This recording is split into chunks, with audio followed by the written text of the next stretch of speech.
Matinale sur Radio Dina avec Canal Box, la fibre qui vous connecte à l'essentiel. Zao, à l'instant, pour vous accueillir dans la balade matinale. Bonjour, si vous nous rejoignez, merci de le faire. Et comme tous les matins, Délivrance a un petit quelque chose à partager avec vous. Ce sera quoi ce matin, Délivrance? Ce sera à propos de l'hydratation. D'accord. Ça tombe bien, je n'y avais pas pensé, mais souvent quand il fait froid, on n'aime pas trop boire de l'eau. Et ça, c'est pas bien. Vous vous sentez souvent fatigué, moins concentré ou tout simplement à plat sans raison apparente. Avant de chercher une solution compliquée, arrêtez-vous un instant. Avez-vous pensé à votre hydratation aujourd'hui? Parce qu'en réalité, boire suffisamment d'eau est l'un des gestes santé les plus simples, mais aussi les plus puissants pour booster votre énergie et votre bien-être. Je vais vous dire pourquoi l'eau est le carburant silencieux de votre corps. Le corps humain est constitué d'environ 60% d'eau, ce qui équivaut à peu près 42 litres chez un homme de 70 kilos. Oui, vous êtes majoritairement un océan en mouvement. L'eau est partout, dans nos cellules, notre sang, nos muscles, notre cerveau. Cette eau assure des fonctions vitales indispensables comme transporter les nutriments et l'oxygène, éliminer les toxines et les déchets, réguler la température du corps, lubrifier les articulations. Parce que oui, le liquide synovial est en grande partie constitué d'eau. Permettre une digestion optimale, même favoriser une peau éclatante, mesdames et messieurs, si vous vous sentez concernés. Et bien sûr, soutenir la concentration et l'énergie mentale. Voici maintenant les conséquences d'une hydratation insuffisante. Une déshydratation, même légère, peut entraîner des effets étonnamment forts, notamment une fatigue inhabituelle, même sans effort, une baisse de la vigilance et de la concentration, des maux de tête récurrents, une peau terne, sèche ou qui tiraille, une digestion lente ou des ballonnements, voire une sensation de faim fréquente alors que c'est souvent de la soif déguisée, de l'irritabilité, de l'anxiété et même des troubles de l'humeur. Oui, ça en fait une belle liste de très vilaines choses. Maintenant, je vous propose de réapprendre à bien nous hydrater au quotidien. Il n'y a rien de bien compliqué. Voici 5 astuces simples pour faire de l'eau votre meilleur allié. 1. Au réveil, buvez un grand verre d'eau avec un filet de citron, si vous le pouvez ou si vous le voulez, peut réveiller doucement vos organes et relancer la digestion. Ne buvez pas uniquement quand vous avez soif. Le bon réflexe, c'est de boire régulièrement en petite quantité tout au long de la journée. Ça tombe bien, nous avons du Voltic avec nous, Absolument. donc on va suffisamment s'hydrater. Je commence tout de suite, petite gorgée. Préférez l'eau plate ou légèrement pétillante aux boissons sucrées, caféinées ou gazeuses qui peuvent au contraire vous déshydrater. Une toute petite astuce, variez les plaisirs en aromatisant naturellement d'eau. Vous pouvez rajouter des tranches de concombre, des feuilles de menthe, des rondelles de citron ou des morceaux de gingembre frais. Misez aussi sur les aliments riches en eau, donc des fruits comme la pastèque, le melon, les agrumes comme la mandarine, le citron et les légumes crus. Et enfin, voici un petit bonus naturel pour booster l'élimination. Une fois par jour, si vous le souhaitez, prenez une tisane douce de plantes drainantes comme le pissenlit. Cela peut aider vos reins à mieux filtrer les toxines tout en vous hydratant agréablement. Donc l'eau est au cœur de notre vitalité. Boire suffisamment, régulièrement et intelligemment, c'est offrir à notre corps et à notre cerveau le carburant dont ils ont besoin pour fonctionner à plein régime. Alors, chers tous, si vous voulez plus d'énergie, une meilleure concentration, une humeur plus stable et une peau lumineuse, commencez par remplir votre verre. On se fait beaucoup de mal pour rien du tout. Il nous suffit juste de boire beaucoup d'eau pour s'hydrater, pour garder la forme. Merci Délivrance. Je pense que par ce temps de fraîcheur sur Lomé, enfin sur tout le Togo, on peut également se mettre à l'eau tiède ou à l'eau chaude. À vous de voir, c'est également de l'eau. L'essentiel, c'est d'être hydraté, comme l'a dit Délivrance. Le sujet du jour, c'est oser l'excellence. Pour en parler, nous avons comme invité Auguste Dogbo. Il est le fondateur de l'Institut privé laïque Auguste Legrand. Bonjour Monsieur Dogbo. Bonjour. Comment ça va? Très bien, madame. Toujours un plaisir de vous avoir avec nous. Merci beaucoup. Voilà. Alors, qui est Auguste Dogbo? Auguste Dogbo n'est qu'un vulgaire citoyen togolais, comme tous les autres. Très modeste. Oui, portefeuille par ici, par là, pour me charger des affaires de la nation. Oui, nous sommes tous portefeuille, quelque part pour que les choses puissent aller. Voilà, j'ai trimballé ma bosse un peu partout. Je suis officier de marine de formation. Après, j'ai fait l'école d'administration des affaires maritimes. Je suis administrateur des affaires maritimes. Oui. Et ensuite, navigant. J'étais à bord d'un navire comme pilote. Et puis ensuite, je suis venu rester à terre comme sédentaire. À bord d'un navire, je faisais 75 kilos. Sédentaire, je fais 105 kilos. Vous voyez ce que ça représente. Et j'ai été directeur général de certaines compagnies maritimes, dont le dernier est Navitrans Togo, où je suis resté, disons, quand même 25 ans au moins. Wow. Oui, comme directeur général. Et puis, j'ai laissé la place. Et c'est mon fils qui prend la relève. Et la vie continue. Vous n'êtes pas un vulgaire citoyen, comme vous le disiez tantôt. Pour avoir été patron de Navitrans, une société de services qui est située donc dans la zone portuaire, pour avoir été président d'une fêtière togolaise. Vous êtes toujours d'ailleurs le président de la Fédération togolaise de handball. Vous avez été président du comité national olympique du Togo. On va dire que vous frisez l'excellence en matière professionnelle, raison pour laquelle vous amenez cette excellence-là à l'Institut privé laïque Auguste Legrand. Oui, bon, on essaie de cultiver l'excellence tous les jours. Et cela, c'est depuis l'enfance que cela s'inculque par nos parents. Oui. Et si nos parents n'ont pas pu nous l'inculquer comme cela se doit, dans nos écoles, il faut que on puisse nous inculquer l'excellence dans tout ce que nous faisons. D'accord. Voilà. Alors, quand on parle d'excellence, oser l'excellence, est-ce que c'est un état d'esprit? Est-ce que c'est un travail de tous les jours? Est-ce que c'est un guide que nous devons nous octroyer pour pouvoir aller vers cette excellence rêvée? C'est tout ce que vous venez de dire ensemble. C'est tous les jours qu'il faut cultiver l'excellence. Madame, excusez-moi de le dire, je suis venu à cette émission avec quelques minutes de retard. Je ne suis pas excellent. La culture de l'excellence commence par la ponctualité. Bien sûr. La culture de l'excellence commence par la ponctualité. Parce que quand vous venez en retard, vous énervez celui qui vous attend. Ce n'est pas bien. Et ça, aujourd'hui, malheureusement, dans notre pays... c'est monnaie courante. C'est monnaie courante. Et puis, bon, qu'est-ce qu'on dit? Oh, Mbabidio.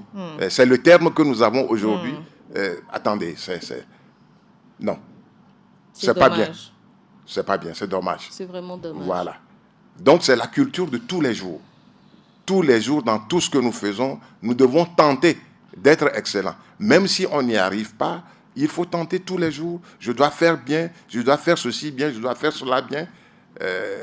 C'est ça. C'est ça. Comment se transmet cette excellence-là à l'Institut privé laïque Auguste Legrand? Comment transmettez-vous ces valeurs à vos élèves, je veux dire à vos enfants? Oui, à Auguste Legrand, d'abord, il y a la ponctualité. Vous ne pouvez pas venir en retard. Si vous venez en retard, il y a des punitions que vous aurez pour savoir qu'on ne vient pas en retard. Il faut se couper les cheveux. Ras, propre. Ça, c'est aussi l'excellence. On apprend à être propre dans tout ce qu'on est en train de faire. Si votre habit n'est pas repassé, on vous renvoie à la maison, allez repasser votre habit avant de revenir. C'est ça, la culture de l'excellence. Voilà. Et en matière... Oui. J'aimerais bien rebondir par rapport au sujet de se raser les cheveux pour les jeunes filles aussi. Mais naturellement. Mais avoir des cheveux, ça n'a rien à voir avec... je veux dire, vous pouvez leur apprendre à avoir des cheveux et à les entretenir. Je vous donne un exemple. Oui. Au Ghana, vous avez déjà vu des élèves au Ghana se tresser les cheveux? Non. Cela ne se fait pas. On ne se rase pas la tête, mais on se coupe les cheveux ras. C'est comme ça. Je ne suis pas d'accord. Je sais que ça ne se fait pas au Ghana, mais à mon sens, ce n'est pas leur apprendre l'excellence. C'est de dire aux jeunes filles de se couper les cheveux. Si. Vous leur apprenez à ce qu'ils ne s'occupent pas des choses éphémères. Les cheveux sont des choses éphémères. Est-ce que vous voyez? Les cheveux sont des choses éphémères qui poussent tous les jours. Oui. Les cheveux poussent tous les jours. Vous avez aujourd'hui une coiffure. Demain, vous pouvez changer, faire autre chose. Mais nous disons qu'à partir du moment où vous êtes élève, jusqu'à ce que vous allez à l'université, vous rasez vous coupez les cheveux ras, propres. Parce que ce qu'il ne faut pas oublier, c'est une affaire entre les filles. Moi, je veux me tresser les cheveux de cette manière. L'autre veut le traiter de cette manière. Où est-ce ça qu'on devient trouve... une concurrence. Ça après. devient une concurrence. Où est-ce qu'on trouve l'argent pour pouvoir le faire? Ça devient un problème. Donc, nous, on dit non. Vous ne faites pas ça. Jusqu'à la fin du cursus Voilà. scolaire. Je vous donne un autre exemple. Ma petite fille, pendant l'année, elle s'est coupé les cheveux comme cela se doit. Mais depuis qu'elle a obtenu son BPC, elle s'est tressé les cheveux. Bon, moi, Pour le temps des vacances. Oui. Moi, je suis sorti hier. Je suis revenu. Elle me regarde, me dit, mais tu ne vois pas de différence? Je dis, ouais, je vois la différence. C'est que les tresses que tu avais, tu ne les as plus. Elle dit, oui, que c'est ça. Je dis, mais pourquoi? Elle dit, non, ça commençait à me faire des plaies sur la tête. Voilà. Donc, moi, je crois que c'est important.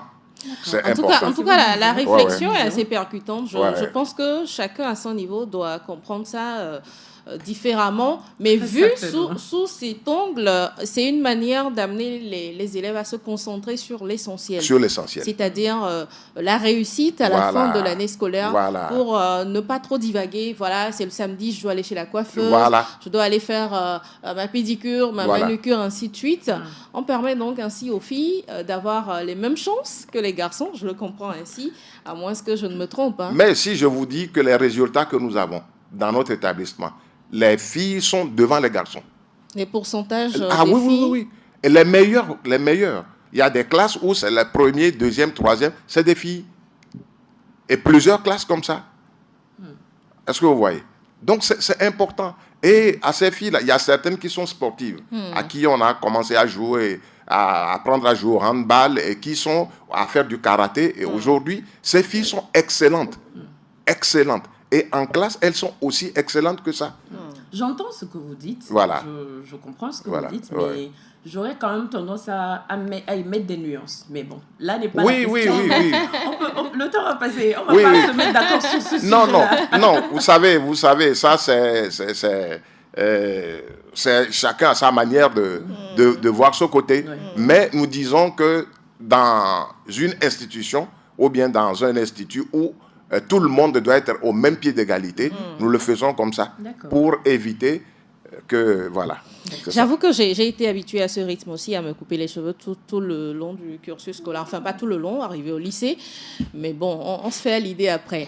Alors, nous parlons ce matin d'excellence que vous incarnez donc à l'Institut privé laïque Auguste Legrand, qui d'ailleurs a eu un bon pourcentage à la fin de cette année scolaire.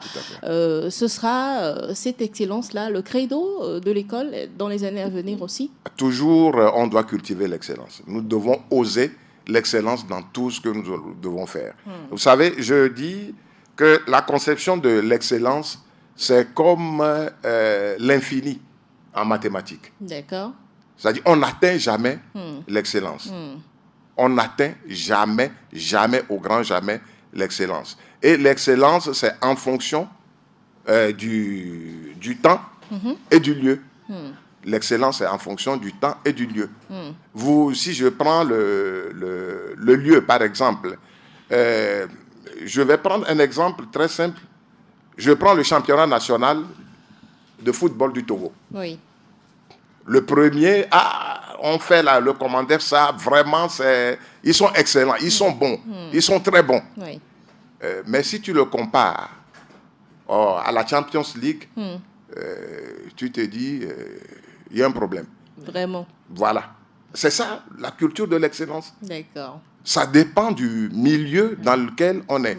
Et dans le temps aussi, je veux dire, aujourd'hui, hier, tu vois les gens qui sont habillés d'une certaine manière. À cette époque, on dit, ça c'est la haute classe. C'est le top des tops. Mais aujourd'hui, tu regardes, tu dis, bon, ça, vraiment, est-ce que c'était la haute classe, effectivement? Voilà.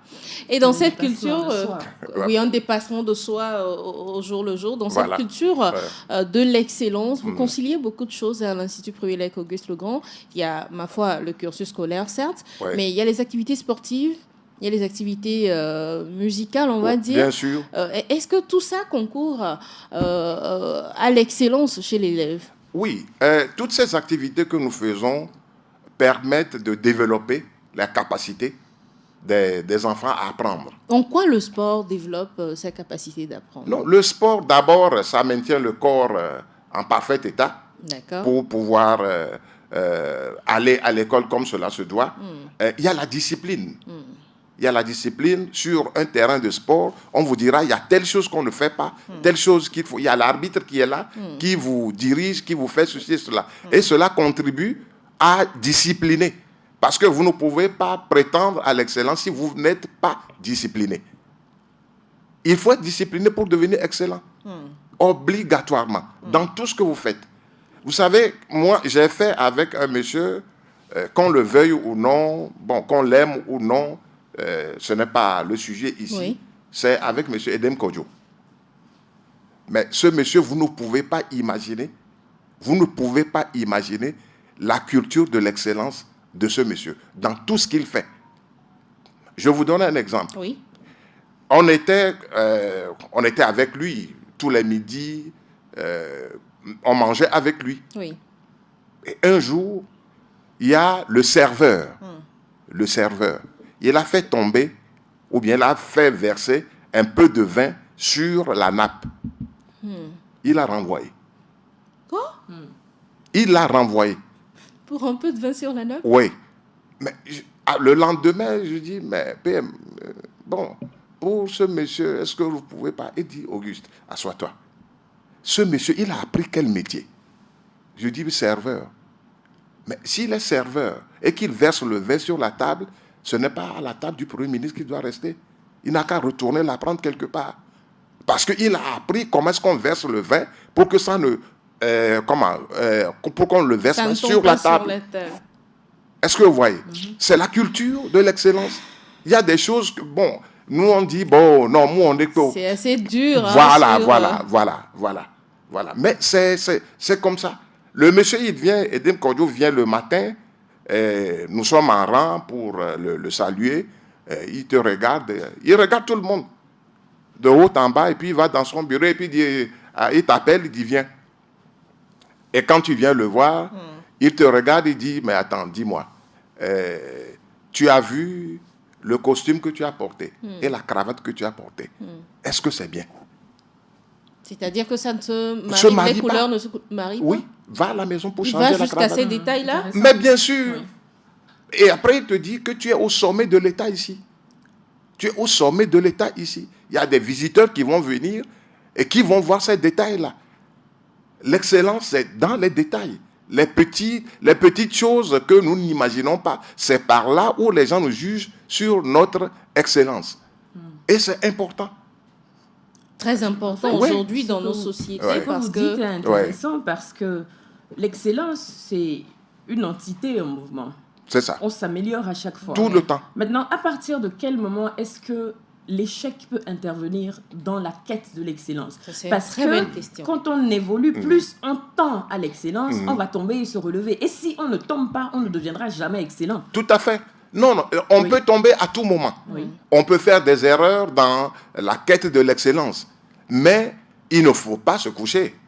Certainement. Il faut se relever et dire... C'est la culture de la résilience. Voilà, la résilience. Oui. C'est ça. C'est obligatoirement ça.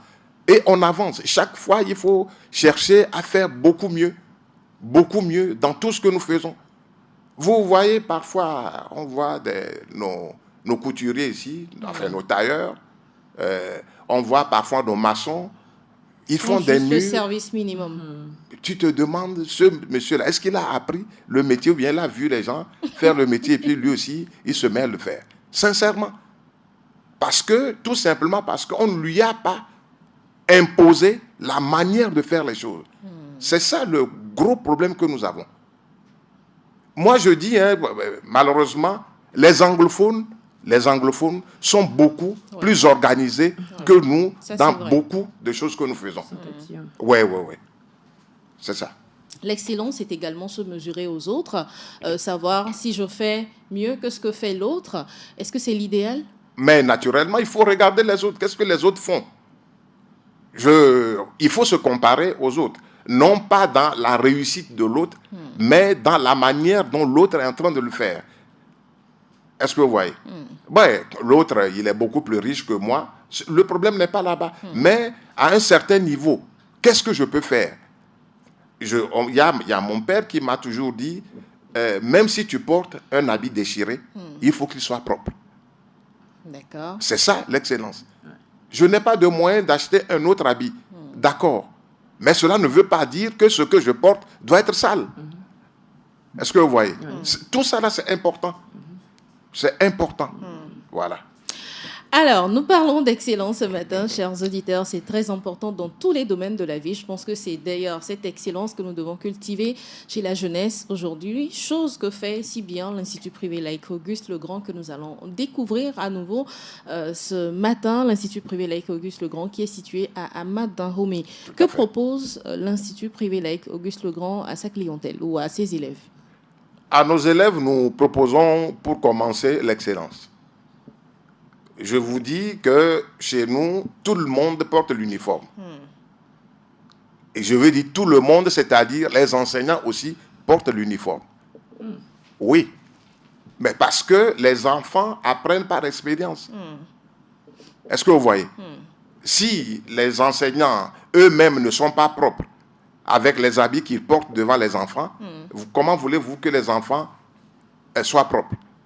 Moi, j'ai vu, on était un jour à l'Institut, il y a un monsieur qui est venu, je crois que c'était deux, il y a un, ils disent qu'ils sont des inspecteurs. Mais ils sont venus, j'ai vu, mais j'ai failli lui dire, monsieur, vous êtes inspecteur? Non. Parce qu'un inspecteur qui s'habille de cette manière pour aller dans une école, je trouve que lui-même ne se respecte pas. Est-ce que vous voyez? C'est lui-même qui ne se respecte pas. Donc, je dis, la première des choses que nous devons apprendre aux enfants, c'est d'être excellents dans tout ce que nous faisons. Et bon, tout ce qu'on apprend aux enfants dans toutes les écoles, nous l'enseignons aussi, peut-être d'une autre manière. Mais il y a d'autres choses que nous avons rajoutées. À Auguste Legrand, à partir de la classe de CM2, chaque matin, à 7 heures, vous avez une dictée. Parce qu'il faut qu'on arrive à corriger le français de nos enfants. Parce qu'aujourd'hui, quand vous voyez les enfants écrire et consorts, ce n'est pas bien. Voilà. D'accord. Donc, il y a ça. Et chez nous, par exemple, les tables de multiplication, cela se récite au mât. Intéressant. Ah oui, c'est au mât. De la table de multiplication de 2 jusqu'à 12, c'est pour l'école primaire. Oui. De 13 à 15, c'est pour le collège. Et de 15 à 19, c'est pour le lycée. Et ils arrivent à maîtriser ça? Mais naturellement, il faut qu'ils apprennent, c'est tout. C'est aussi simple que ça. Les gens qui vous racontent qu'il ne faut pas apprendre par cœur, c'est des histoires qu'on vous raconte. C'est des histoires qu'on vous raconte. Dites-moi, oui. On n'apprend pas par cœur. Quand on va à l'université, celui qui va en médecine, les noms des médicaments, il va faire comment pour les savoir? Donc, non, dites-moi. Il les mémorise tout simplement. Comment est-ce qu'il va les mémoriser? S'il ne les apprend pas, comment est-ce qu'il va les mémoriser? Vous prenez les professeurs les avocats et consorts. Ils font comment? Ils apprennent les textes. Les lois, les textes. Par cœur. Oui. Par cœur. Vous savez, nous sommes en train d'apprendre dans une langue qui n'est pas notre langue maternelle. Oh là là. Est-ce que vous voyez? Il faudrait que je réalise par rapport à ça, mais je ne vous coupe pas. Voilà. Oui. Nous apprenons en français, qui n'est pas notre langue. Moi, je suis né, j'ai toujours parlé levé avant de commencer l'école. Je vous demande, je vous pose une question, dites-moi, comment est-ce qu'on dit la table de multiplication en élevé? Voilà. Et comment voulez-vous que l'enfant n'apprenne pas que ça, c'est ce qu'on appelle la table de multiplication? On est obligé. Ça ne veut pas dire que l'enfant ne réfléchit pas, mais l'enfant doit réfléchir à partir de quelque chose qu'il connaît, d'un terme qu'il connaît. Donc, nous ne disons pas à nos enfants d'aller tout apprendre par cœur, mais nous avons des schémas que nous leur donnons d'apprendre par cœur. Par exemple, le plan d'une leçon, l'enfant doit l'apprendre par cœur. Les formules mathématiques, vous faites comment? Vous allez les imaginer? Ou bien vous allez les apprendre par cœur? Vous les apprenez par cœur. Tout à fait. Voilà. Mais nous disons qu'il y a un plan de la leçon, plus les formules qu'il faut apprendre. Et après, quand on leur explique, eux-mêmes, ils comprennent et ils avancent avec. Voici la formule que nous avons adoptée. Aujourd'hui, ça ne nous a pas trahis parce que nos résultats sont bons. Nos résultats sont bons, ça veut dire que ça ne nous a pas trahis. Est-ce que vous voyez? Bon, en plus de tout ce que nous faisons comme naturellement, à partir de la classe de seconde, nous faisons une matière que nous appelons la stratégie. Nous avons un professeur de stratégie qui enseigne aux enfants certaines choses. Comment est-ce qu'on fait un business plan, comment est-ce qu'on fait ceci, comment est-ce qu'on fait de petites choses de la vie courante. À partir de la 6e, nous faisons du droit. Pour que les enfants aient au moins quelques termes de droit, qu'ils comprennent un peu, et ceci, cela. Est-ce que vous voyez? Et dans la matière de stratégie, nous invitons des gens à venir, des professionnels à venir nous parler de leur métier. Nous invitons des médecins, des spécialistes qui viennent pendant 1 heure, 2 heures de temps. Nous avons invité des banquiers qui ne sont même pas ici, par vidéoconférence, qui nous ont parlé de leur métier de banquier. Nous avons invité des commissaires de police, des colonels de l'armée, et tout cela, ils sont venus nous parler de leur métier. Et ça ouvre l'esprit de l'enfant à partir de la classe de seconde. Ah, est-ce que je ne voudrais pas faire ceci après? Voilà, c'est ça. Bon, en plus de cela, nous avons tout ce qu'il y a comme sport. Nous avons le tennis de table, nous avons le handball, nous avons le karaté, nous avons le taekwondo, nous avons l'athlétisme que nous faisons. On peut rajouter d'autres choses si nous trouvons que les enfants ont envie de le faire. Oui, on fait le football, les petits poteaux de football, on le fait aussi. Voilà. Et en plus de ça, il y a la musique. Ah, ça, la musique, c'est vraiment important. Nous avons une salle de musique où nous avons 24 pianos. Et à partir de la maternelle, les enfants commencent à apprendre à jouer au piano. Nous avons une dizaine de trompettes, nous avons 4 saxophones, nous avons des violons, nous avons plein d'instruments de musique qui sont là. Et nous avons 4 professeurs de musique. Et ça dépend de ce que l'enfant veut apprendre. Et nous disons aux enfants, ne quittez pas cette école sans avoir appris à jouer à un instrument de musique. Parce que vous savez, généralement, ce n'est pas quand on est jeune et qu'on sort qu'on reconnaît ça. C'est quand vous vieillissez que vous allez à la retraite et que vous vous retrouvez à ne rien savoir faire. C'est là où on sent que j'aurais dû apprendre ceci et devenir ceci. Voilà. Nous pensons à la place des parents et ce que nous n'avons pas pu faire, nous, quand on était jeunes, nous voudrions que les enfants...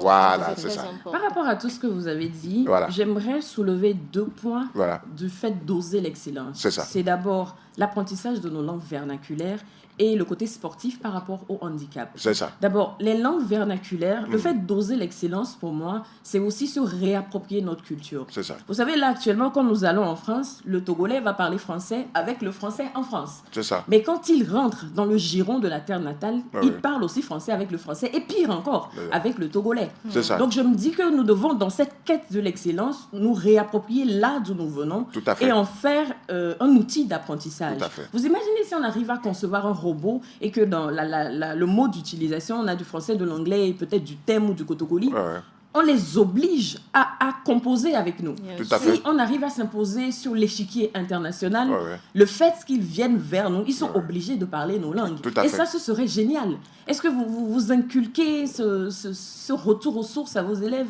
Nous n'interdisons pas du tout que les enfants parlent Mina ou bien Kabye dans l'école. Mais est-ce que vous proposez des cours en Si. En EV.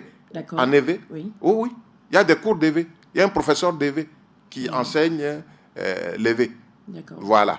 Nous avons pris le milieu dans lequel nous sommes pour pouvoir leur apprendre l'EV. Voilà. Et les enfants, il y a un professeur d'EV qui est là, qui enseigne l'EV aux enfants. Tout à fait. Je trouve ça très, très important. Parce que la langue est puissante. Ce n'est pas pour rien que le colon nous a imposé. Bien sûr, donc, bien sûr. J'imagine Auguste le Grand en train de dispenser des cours de mathématiques en EV, les factorisations en EV. Mathématiques en EV. Comment est-ce qu'on va faire ça? Il faut trouver un moyen. Parce qu'en général, on comprend mieux les choses quand on les dit dans notre langue. Voilà. Il y a forcément moyen dans cette quête de l'excellence. Excellent de... Et puis, il y a le côté du handicap. Parce que généralement, l'excellence est associée avec la rapidité, la performance et tout ça. Qu'en est-il des personnes qui vivent en situation de handicap? Ils sont excellents aussi dans leurs différents domaines. Vous savez, j'ai rarement vu des personnes handicapées dans les services chez nous. Vous allez dans des sociétés, c'est rarement que vous verrez des personnes qui ne marchent pas ou quelque chose comme ça. Mais ça ne veut pas dire que ces personnes-là, on doit les exclure. C'est l'excellence, ça doit être inclusif. Et de votre côté, comment est-ce que vous faites ça? Nous n'interdisons pas ce que nous pouvons appeler des handicapés de venir dans notre établissement. Oui, de toutes les manières, comme on le dit, un homme bien portant est un malade qui s'ignore. Bien sûr. Nous sommes tous des handicapés. Hein. Moi-même, aujourd'hui, j'étais sportif, j'étais costaud, j'étais tout ce qu'on voulait, mais aujourd'hui, je marche difficilement. Alors pourquoi est-ce que je refuserais à un enfant handicapé de venir dans mon établissement? Pas du tout. Il y a des enfants que nous avons constaté qu'ils ont des retards.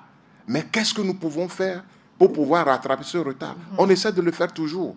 C'est quand on n'arrive plus du tout que nous disons il vaut mieux les confier à des écoles spécialisées dans ce domaine-là. Mais qu'un enfant marche bien ou ne marche pas bien et qu'on sort, ça, ce n'est pas un problème pour nous. On l'intègre dans notre établissement et on l'aide à réussir et on lui fait comprendre que ce que tu crois être un handicap, il y a pire que toi. Il y a quelqu'un qui disait que je me plaignais de n'avoir pas de chaussures jusqu'au jour où j'ai vu quelqu'un qui n'avait même pas de pieds. Est-ce que vous voyez? Donc, pour nous, un handicap, ce n'est pas un problème. Voilà. Alors, comment les familles, l'école et la société peuvent encourager cette quête de l'excellence que vous instaurez à l'Institut privé laïque Auguste le Grand? Vous savez, comme je le dis, l'école, c'est un triangle avec l'enfant à la base. Et les deux côtés qui sont là, qui se joignent au sommet, c'est l'école. C'est l'école. C'est-à-dire, c'est les enseignants. Et de l'autre côté, c'est les parents. Mais je vous dis sincèrement, il y a beaucoup de parents qui ont démissionné. Il y a beaucoup de parents qui ont démissionné. Nous faisons de notre mieux. Si ce que nous faisons à l'école, les parents essayent de suivre un peu les enfants à la maison, je crois qu'on aura de très excellents élèves dans ce pays. Mais malheureusement, pour pouvoir pousser l'enfant qui est à la base jusqu'au sommet, ce n'est pas seulement comme les enseignants qui peuvent le faire. Il faut obligatoirement que les parents les aident. Il y a, moi, par exemple, ma mère n'a jamais été à l'école. Mon père a été enseignant. Mais mon père, il ne voulait pas, il ne se fatiguait pas. Il ne se fatiguait parce qu'il savait qu'on comprenait. Mais ma mère, elle dit, ton cahier là, donne-moi ton cahier. Et regarde mon cahier. Est-ce que tu as copié tes leçons? Est-ce que tu as appris tes leçons? Elle ne comprend absolument rien. Mais le fait même de me poser cette question m'incitait à apprendre. Est-ce que vous voyez? On m'a raconté une histoire. Il y a un gars, un jeune, qui était chez sa tante. Sa tante n'a pas été à l'école. Et chaque fois, sa tante dit, toi là, viens me réciter une leçon. Et le gars, il récitait la même leçon. Parce qu'il savait que sa tante ne comprenait absolument rien. Jusqu'à un jour... C'est grave. Oui, jusqu'à un jour, sa tante lui dit, mais attends, toi là, ce que tu me dis là, ce n'est pas la même chose que tu me répètes, parce qu'il y a des mots... Ah non. Et il a appelé le voisin, viens. Dis-lui, le cours d'aujourd'hui là, s'il a appris, il n'a qu'à réciter. Et le gars n'arrivait plus à réciter. Il dit, voilà. Est-ce que vous voyez? Alors, il ne faut pas obligatoirement aller à l'école ou bien être d'un certain niveau avant de s'occuper de son enfant. L'enfant revient à la maison. Il trouve quelque chose à manger. Il n'a qu'à s'asseoir avec son cahier ouvert. Je dis même aux parents, même si l'enfant est en train de dormir dans son cahier, laissez-le dormir dans son cahier. Mais il n'apprend pas comme ça. Ce n'est pas grave. Un enfant qui ouvre son cahier, il y a ce qu'on appelle l'intelligence visuelle. À partir du moment où l'enfant ouvre son cahier et regarde, tout simplement, il y a quelque chose qui retient obligatoirement. Quelque chose qui retient obligatoirement. Je vais vous donner un exemple. Vous passez dans une rue et vous voyez alimentation Jenna, par exemple. Vous êtes passé par là. Un jour, ou bien Radio Jenna. Un jour, quelqu'un vous parle de Radio Jenna. Vous dites, non, j'ai vu ça quelque part. J'ai écouté ça quelque part. J'ai vu ça quelque part. Où est-ce que j'ai vu ça? Et vous essayez de vous mémoriser ce que vous avez vu. Et vous dites, tiens, c'est ici. Et pourtant, vous n'avez pas appris Radio Jenna. Vous êtes passé par là et vos yeux ont seulement vu. Est-ce que vous voyez? Donc, c'est ça aussi pour l'apprentissage. C'est ça aussi pour l'apprentissage. Laissez les enfants dormir dans leur cahier. Ils n'ont qu'à se fatiguer dans leur cahier. Et au fur et à mesure, ils vont se réveiller dans leur cahier et ils vont commencer à apprendre. C'est important. Mais suivez les enfants. Suivez. Quand ils viennent, est-ce que tu as copié tes leçons? Je veux regarder. Si tu as été à l'école, toi-même tu regardes s'il a vraiment copié ses leçons. C'est ça que nous demandons. Nous ne demandons pas aux parents d'aller expliquer aux enfants. Non. Nous avons déjà expliqué aux enfants à l'école. Si quelqu'un peut leur expliquer davantage à la maison, c'est bon. Mais parfois, il y a aussi des répétiteurs qu'on prend qui vraiment vont apprendre autre chose que ceux qui s'enseignent à l'école. Voilà. Donc, là aussi, il faut voir le niveau de celui qui est le répétiteur. Alors, il faudra repenser l'excellence, comme l'a suggéré ici le fondateur de l'Institut privé laïque Auguste Legrand. Alors, pour l'année scolaire à venir, M. Dogbo, qu'est-ce que vous apportez comme innovation au sein de votre institut? Bon, nous avons pensé à innover et nous avons fait une demande au niveau du ministère de l'enseignement technique. Et parce que le circuit, le cursus jusqu'au bac, on l'a fait cette année. Oui. On l'a terminé. Nous avons nos premiers bacheliers qui sont sortis. Bon, super. On a eu 28 sur 31. Je crois que c'est un score qui est honorable. Pour une première année. Pour une première année. Nous disons qu'il faut qu'on pense aussi aux autres. Parce que chez nous, c'est le bac scientifique qu'on fait. On ne fait pas série A, série... non, on ne fait pas ça. Parce que ça, c'est un truc qui abrutit les enfants. Sincèrement. Ça leur apprend à réfléchir. Non. La philosophie. Non. La philosophie, on le fait en série D, en série C. Pousser? Mais pousser. Si vous voulez pousser la philosophie, ayez le bac D, allez à l'université pour aller faire la philosophie à l'université. Cela peut se faire aussi. Voilà. Ne fermez pas l'horizon des enfants. Il y a des enfants qui ont le bac A et qui se demandent aujourd'hui, je fais quoi? Soit on va faire philo, et combien de professeurs de philo on veut chercher dans ce pays? Et les pays deviennent pratiquement tous professeurs de philo. Bien sûr.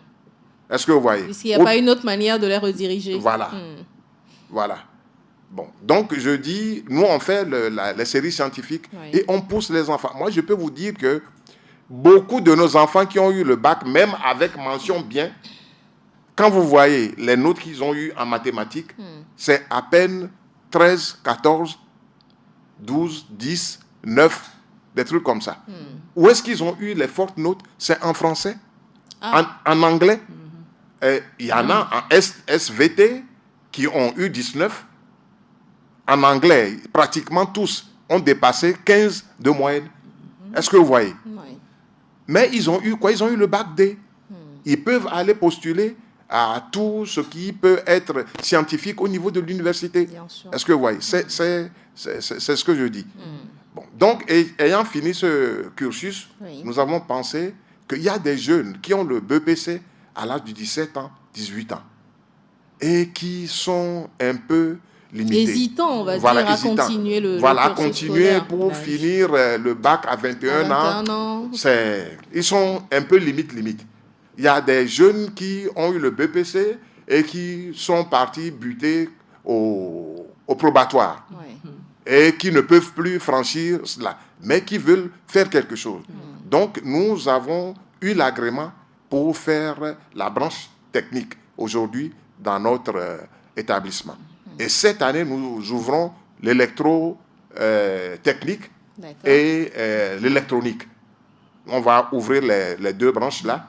Ils vont faire 3 ans pour avoir le BT.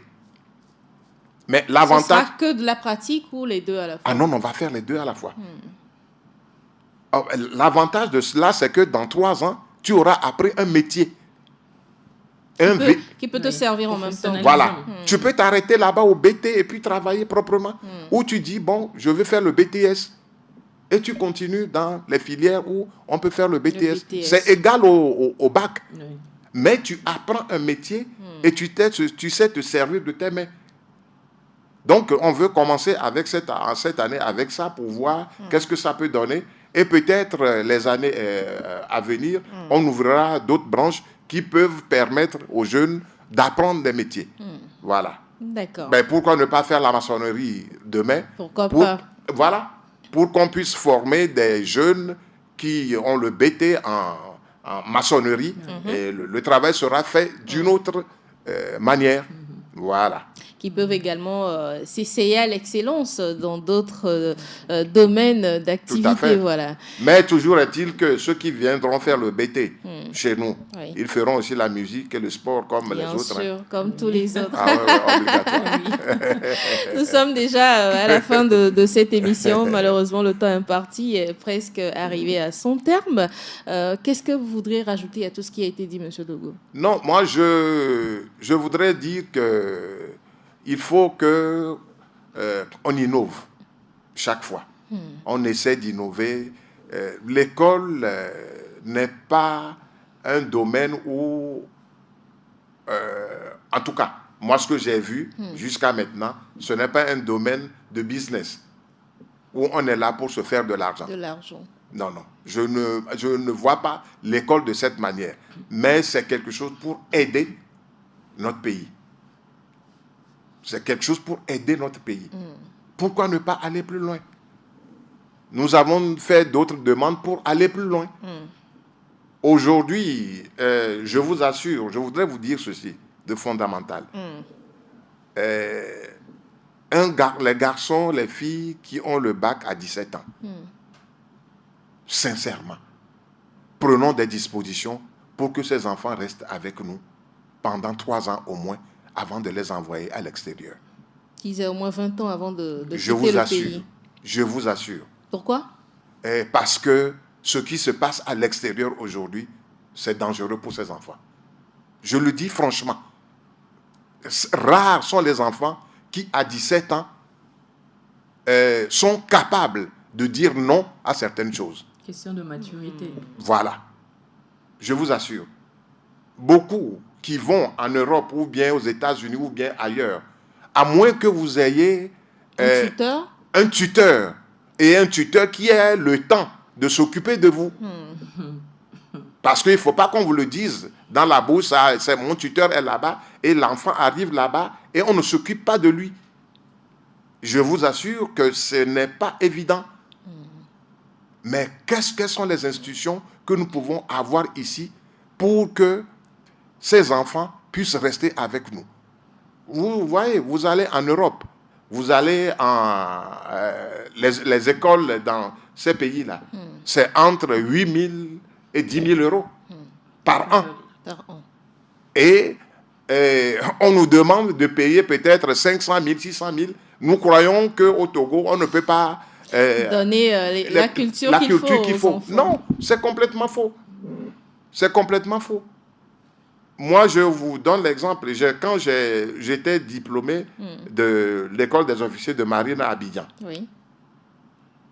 Et quand je suis arrivé en France pour faire l'administration, les Français me demandaient, mais Auguste, tu as appris où?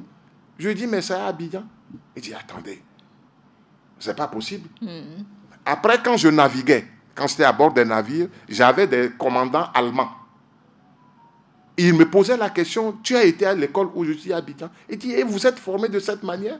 Ça veut dire que on peut être très, très, très bien formé en Afrique. Il faudra, je vous en prie, que vraiment on se dise que nous fasse confiance au système scolaire. Nous ne sommes pas des sous-hommes. Il faut qu'on se fasse confiance et qu'on cultive l'excellence. Merci, Monsieur Dogbo, qui est le fondateur de l'Institut privé laïque Auguste Legrand, situé à Madanhomé. Délivrance, quel sera ton mot de la fin pour aujourd'hui? Oui, super vite. L'excellence a plusieurs visages.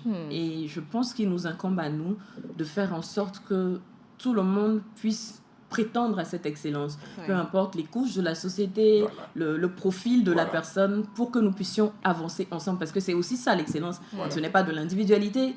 Individuellement, nous sommes excellents, mais collectivement, nous sommes excellents. Voilà. Merci beaucoup. Mais madame, si vous me permettez rapidement, en 15 secondes. Non, regardez dans les restaurants. Oui. Il y a certains qui ont de la clientèle parce que quand vous rentrez dans le restaurant, la propreté qu'on affiche là-bas, c'est autre chose. Ça donne envie d'aller manger. De manger. Mais il y a des coins où des gens disent, les gens ne viennent pas chez moi. Mais quand on voit le désordre qu'il y a dans ton restaurant, comment voulez-vous que les gens viennent? Voilà, les étapes donc de l'excellence que nous avons parcourues en gros avec M. Dogbo, président de la Fédération togolaise de handball. Il est également le fondateur de l'Institut privé laïque Auguste Legrand. C'est fini pour aujourd'hui. Je vous rappellerai juste qu'il faut être fort, il faut être endurant, et assumer également les critiques que l'on vous fait. Parfois, c'est dur, mais ça vous permet aussi d'avancer. Fini pour aujourd'hui. On va se retrouver vendredi pour le dernier numéro de la semaine. D'ici là, agréable semaine à vous et toujours dans la positivité. Merci beaucoup. Ciao. Merci. Vous venez de suivre la balade matinale, votre dose d'énergie et de bonne humeur avec Canal Box, la fibre à toute vitesse.